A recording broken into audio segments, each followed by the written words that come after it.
ಮಂಗಳೂರು ನಗರದ ಸಾರ್ವಜನಿಕ ಸ್ಥಳಗಳಲ್ಲಿ ಮಲಗಿ ಅಸಭ್ಯವಾಗಿ ವರ್ತಿಸುತ್ತಿದ್ದವರ ವಿರುದ್ಧ ಸಮಾಜ ಕಲ್ಯಾಣ ಇಲಾಖೆಯು ಸಮರ ಸಾರಿದೆ. ಸಾರ್ವಜನಿಕರ ದೂರಿನ ಮೇರೆಗೆ ಕಾರ್ಯಾಚರಣೆಯನ್ನ ನಡೆಸಿದ ಅಧಿಕಾರಿಗಳು ನಗರದ ಅಂದಗೆಡಿಸುತ್ತಿದ್ದವರನ್ನು ಮತ್ತು ಪಾನಮತ್ತರಾಗಿ ಬಿದ್ದಿದ್ದವರನ್ನು ವಶಕ್ಕೆ ಪಡೆದು ನಿರಾಶ್ರಿತರ ಕೇಂದ್ರಕ್ಕೆ ರವಾನಿಸಿದ್ದಾರೆ.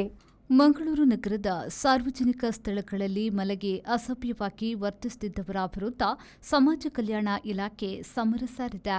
ಸಾರ್ವಜನಿಕರ ದೂರಿನ ಮೇರೆಗೆ ಕಾರ್ಯಾಚರಣೆ ನಡೆಸಿದ ಅಧಿಕಾರಿಗಳು ನಗರದ ಅಂದಗೆಡಿಸುತ್ತಿದ್ದವರನ್ನ ಮತ್ತು ಪಾನಮತ್ತರಾಗಿ ಬಿದ್ದಿದ್ದವರನ್ನ ವಶಕ್ಕೆ ಪಡೆದು ನಿರಾಶ್ರಿತರ ಕೇಂದ್ರಕ್ಕೆ ರವಾನಿಸಿದ್ದಾರೆ.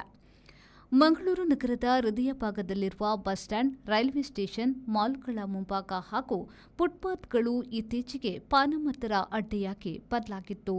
ಕೆಲಸ ಕಾರ್ಯಗಳಿಲ್ಲದೆ ಬೇರೆ ಊರುಗಳಿಂದ ಬಂದು ಇಲ್ಲಿ ಬೀಡು ಬಿಟ್ಟಿದ್ದ ಅನೇಕರು ಸಾರ್ವಜನಿಕರಿಗೆ ಕಿರಿಕಿರಿ ಉಂಟು ಮಾಡುತ್ತಿದ್ದರು. ಇವರ ಅಸಭ್ಯ ವರ್ತನೆಯಿಂದಾಗಿ ಮಹಿಳೆಯರು ಮತ್ತು ಮಕ್ಕಳು ಓಡಾಡಲು ಭಯಪಡುವಂತಾಗಿತ್ತು.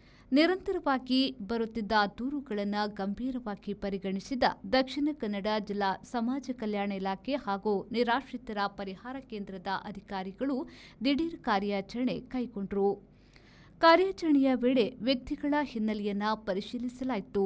ಕೇವಲ ಕುಡಿದು ಮಲಗುವವರು, ಕೆಲಸವಿಲ್ಲದೆ ಅಲಿಯುವವರು ಹಾಗೂ ಮನೆಯವರ ಸಂಪರ್ಕವಿಲ್ಲದೆ ಅನಾಥರಂತೆ ಬಿದ್ದಿದ್ದವರನ್ನು ಗುರುತಿಸಲಾಯಿತು.